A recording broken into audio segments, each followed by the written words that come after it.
Baik, terima kasih. Bismillahirrahmanirrahim. Assalamualaikum warahmatullahi wabarakatuh. Selamat sore. Waalaikumsalam. Salam sejahtera buat kita semua. Pada teman-teman yang sudah hadir di Zoom, kami ucapkan selamat datang. Dan saya kira pada hari ini diskusi kita akan cukup menarik ya, karena kita akan bicara mengenai soal ekonomi kita dengan topik pemulihan ekonomi di tengah kenaikan inflasi dunia.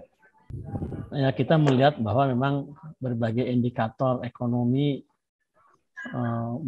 menunjukkan bahwa pemulihan ekonomi itu sedang terjadi ya, baik dalam tataran global maupun domestik gitu.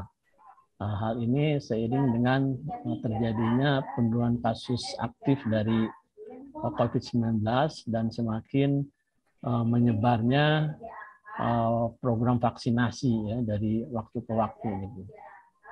Nah, ini kita lihat misalnya dalam 2 triwulan terakhir ini kita sudah keluar dari resesi ya. Pertumbuhan ekonomi sudah positif, bahkan di triwulan kedua itu meningkat ya cukup tinggi lah, walaupun perbandingannya itu adalah dengan ketika kita terjadi resesi negatif gitu. Dan juga berbagai indikator makroekonomi juga seperti nilai tukar, inflasi masih cukup stabil, serta berbagai indeks keyakinan konsumen maupun indeks manufacturing production itu juga mengalami kenaikan, bahkan itu mencatat rekor yang cukup yang baru gitu.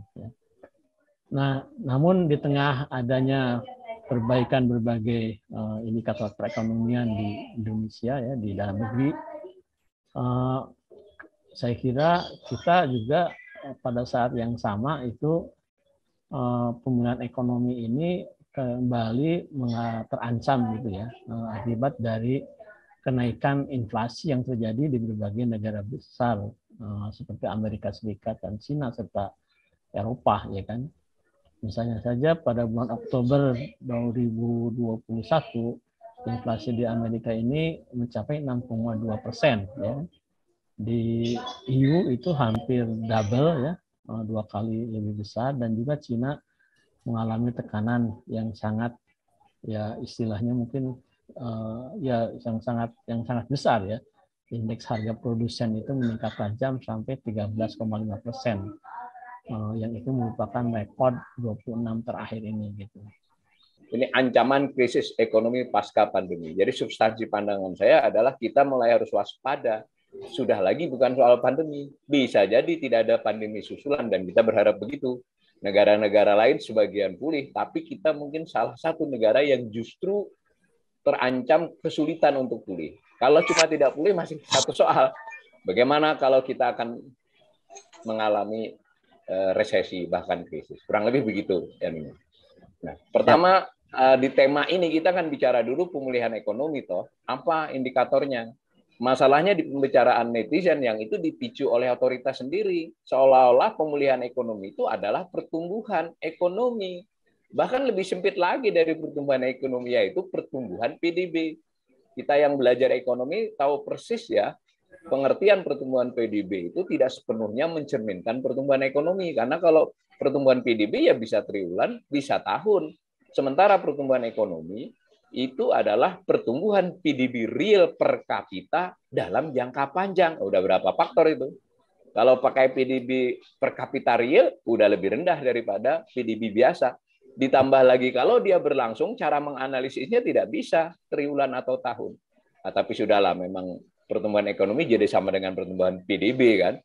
Nah, maka kita harus lihat dulu apakah benar sudah terjadi pemulihan, dan pemulihan itu akan tersendat jika ada inflasi ini berkelanjutan di negara maju. Bagaimana transmisinya kan, kurang lebih begitu. Yang kedua, menurut saya pemulihan ekonomi itu mestinya ukuran lain adalah kondisi ketenaga kerjaan. Nanti kita lihat. Jadi tidak bisa hanya pertumbuhan PDB. Kemudian yang ketiga, kita juga harus lihat bagaimana perkembangan kondisi kemiskinan untuk dikatakan mengalami pemulihan. Yang keempat, kita harus lihat kredit perbankan, karena di situ adalah darah perekonomian. Kalau itu pulih, mestinya ada tanda-tanda darahnya makin lancar, tidak lagi kena darah rendah atau darah tinggi, kurang lebih begitu. Nah, yang kelima penjualan real, ya, indeks penjualan real itu bagaimana, untuk apakah tanda-tandanya telah pulih. Yang keenam, indeks keyakinan konsumen, dan dalam komponennya nanti yang paling penting adalah tentang lapangan kerja. Yang ketujuh, kondisi ketahanan eksternal. Apakah kondisi ketahanan eksternal kita mencerminkan terjadinya pemulihan, dan apakah kerawanan di tahun-tahun mendatang itu bisa dicegah sejak dini. Tentu banyak indikator lain ya, tapi saya bahas yang 7 itu aja. Nah, mari kita lihat yang disebut dengan pertumbuhan PDB, pertumbuhan ekonomi. Di sini saya ikut aja nama pertumbuhan ekonomi. Sebenarnya ini pertumbuhan PDB ya, kalau dilihat panjang begini baru pertumbuhan ekonomi. Kalau 1 tahun apalagi triwulan, pertumbuhan ekonomi 7%. Itu sebenarnya tidak tepat disebut pertumbuhan ekonomi ya, sebagai analisis itu pertumbuhan PDB real 1 triwulan. Nah, kalau dilihat ini tahun 2021 kemungkinan besar hanya 3,8. Ya, kalau kita cukup optimis ya 4 lah, tapi saya kira tidak bisa. Kalau benar 3,8, maka tahun berikut, ini andai tidak ada urusan inflasi tadi ya, itu diproyeksi 5,2 lah. Nah, mari kita lihat, yang penting bahwa ini sebetulnya yang harus kita lihat betulan adalah persentase itu kan berbasis tahun sebelumnya. Karena itu yang harus kita lihat cermat sebetulnya adalah PDB harga konstannya. Itu yang mencerminkan real produksi. Nah, real produksi. Jadi bagaimana, apakah tahun ini lebih rendah dari tahun sebelumnya, itu berarti kontraksi. Kalau lebih tingginya berapa? Lalu kita kan bisa lihat angkanya. Sederhananya itulah nilai tambah barang dan jasa yang benar-benar diproduksi. Nah, maka kita bisa buat simulasi. Buat simulasi andai tidak terjadi pandemi. Maksudnya ini bukan berandai-andai sebenarnya. Kalau pulih, itu tidak bisa hanya kembali ke 2019, apalagi hanya kembali ke angka pertumbuhan, tapi kembali kepada produksi real. Nah, kita lalu lihat lintasannya, lintasan terakhir aja lah, kita sedikit konservatif, anggap 5%. Berarti kan kita bisa buat PDB andai tidak ada pandemi dengan membuat angkanya tumbuh 5% setiap tahun. Kurang lebih begitu ya. Nah, dapatlah grafik biru, tapi grafik biru itu salah geser saya. Sebetulnya 2021 itu 2020. Jadi lebih parah dari gambar itu. Tapi ini nggak apa-apa. Nanti di slide berikut kebetulan ada lagi. Jadi otomatis kita akan melihat kapan tahun di mana PDB real sama dengan seandainya PDB tidak ada pandemi. Masuk akal ya? Ya. Nah, itu namanya kehilangan. Kan ibaratnya umpama masa kecilnya saya itu sakit atau apa itu, maka kembali normal itu bukanlah sekedar tambahan, tapi saya kembali ke lintasan normal pertumbuhan badan saya. Karena itu sudah keniscayaan ya, PDB itu memang harus tumbuh untuk menunjukkan perekonomian itu berjalan. Nah, maka ini saya pakai aja yang dari proyeksi IMF ya, IMF Oktober 2021 dia kasih proyeksi apa namanya? Pertumbuhan ekonomi. Kemudian yang orange itu dari 2021 proyeksi PDB harga konstan dia. Yang biru itu saya membuat simulasi dari seandainya tumbuh 5%. Cuma gambarnya kegeser setahun. Jadi harusnya di tahun 2021 itu kalau tidak ada pandemi, itu nilai PDB konstan kurang lebih 11.496 triliun. Didapat dari 5% atas PDB 2020 konstan. Nah, ternyata yang terjadi karena pandemi kontraksi dapatnya 10.722.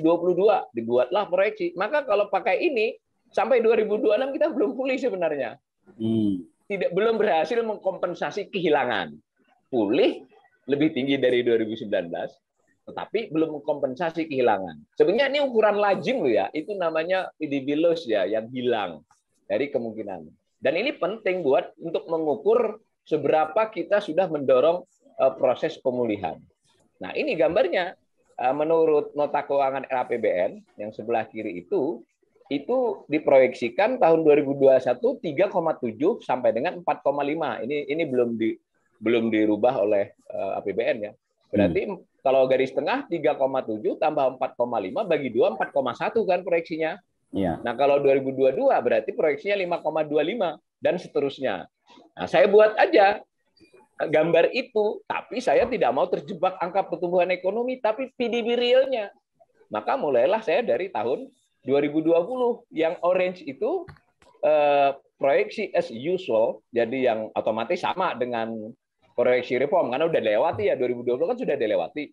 Nah, 2021 dan seterusnya mengikuti skenario pemerintah ini. Jadi kalau yang orange itu menunjukkan as usual, jadi berarti pemerintah menganggap kalau tidak ada effort yang extraordinary, reformasi, salah satu reformasinya ya pajak itu maka jalurnya adalah yang orange. Tetapi kalau menurut pemerintah dia akan meningkatkan menjadi abu-abu. Kalau angkanya persennya yang kiri ya, ini saya ganti menjadi angka PDB real, itu cara hitungan saya ya, jadi mengolah saya. Tapi bisa dipertanggungjawabkan. Nah, yang biru, nah itu seperti di atas tadi, ini udah angka yang benar nih. Yang biru, saya mulai dari 2019, seandainya ekonomi tumbuh 5%. Make sense ya? Maka belum sampai tahun 2025, skenario pemerintah itu belum mengkompensasi kehilangan. Akan skenario optimis sekaligus ya? Nah, jadi kita tanpa adanya urusan inflasinya negara maju, pemulihan ekonomi kita ini kalau berdasarkan cara lihat seperti ini, belum sebenarnya. Tentu kalau kita bicara optimis, sudah ada perbaikan dalam 3 bulan terakhir, sudah ada yang menggeliat, it's okay. Tapi sebagai pengamat ekonomi, saya ulangi lagi, tanpa bermaksud buruk, saya mengingatkan, kita tidak boleh menghibur diri berlebihan juga.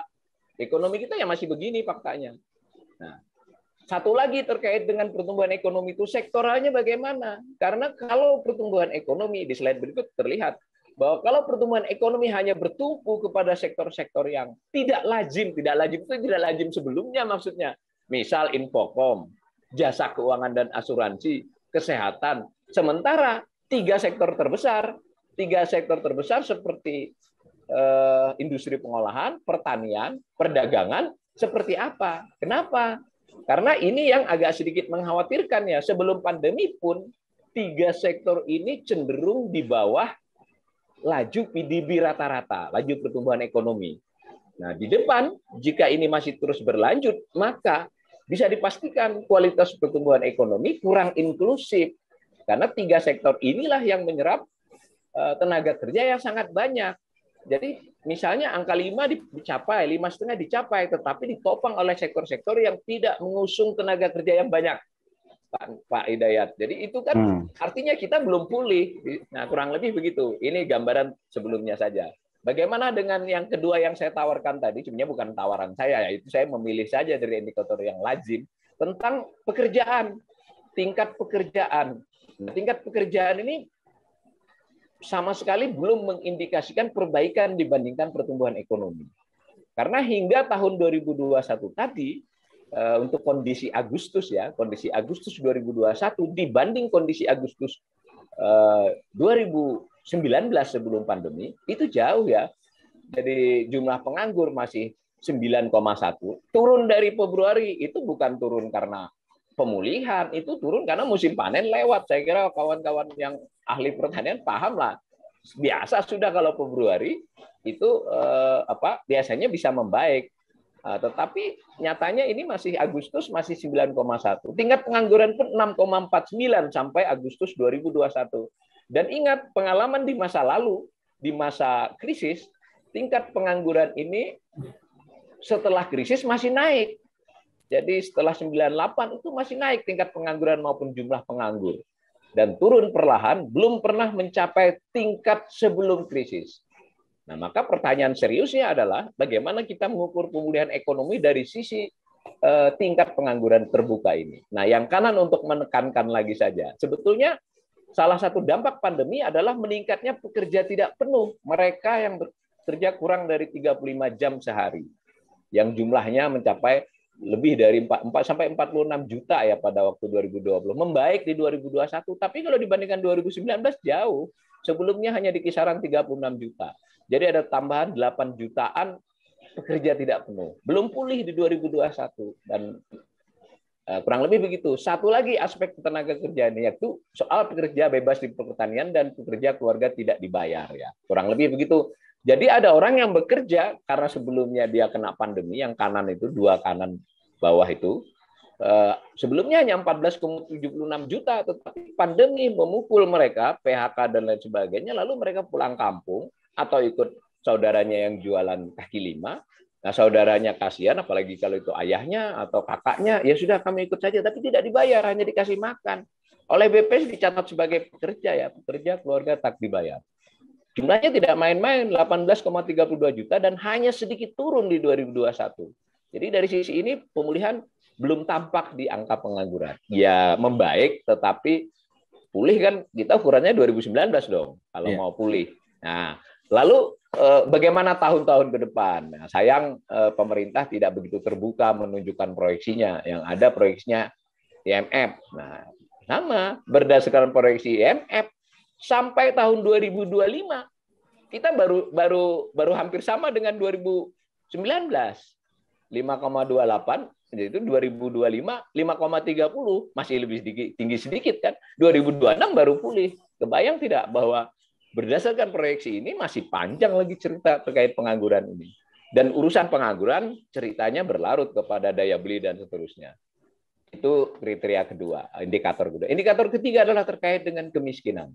Nah, di kemiskinan ini sama, pengalamannya agak mirip dengan ketenaga kerjaan, meskipun bisa sedikit diobati dengan program perlindungan sosial, ya maksudnya bisa diperbaiki, bisa dikurangi dampak buruknya, tetapi hasilnya juga tidak bisa penuh. Karena apa ya? Karena memang kekuatan fiskal pemerintah juga terbatas. Apa yang kita lihat dari grafik ini? Ya sudah jelas naik, sudah mulai turun betul, tetapi turunnya belum signifikan di Maret 2021. Dan ingat pengalaman masa lalu, naiknya itu drastis, turunnya perlahan. Nah, yang kanan, nah sayangnya BPS tidak melaporkan data 2020, dugaan banyak orang termasuk saya, itu sebetulnya masalah besar dari pandemi terhadap kemiskinan bukanlah menjadi miskin, tetapi menjadi hampir miskin dan rentan miskin. Termasuk saya, Mas Hidayat, jadi nggak bisa jadi narasumber fisik lagi kan, jadi mendekati garis saya meskipun tidak miskin, kira-kira begitu. Itu banyak.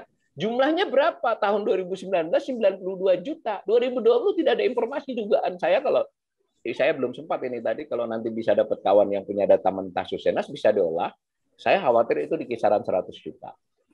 Dengan orang miskinnya ya, berarti dia sekitar 73 juta.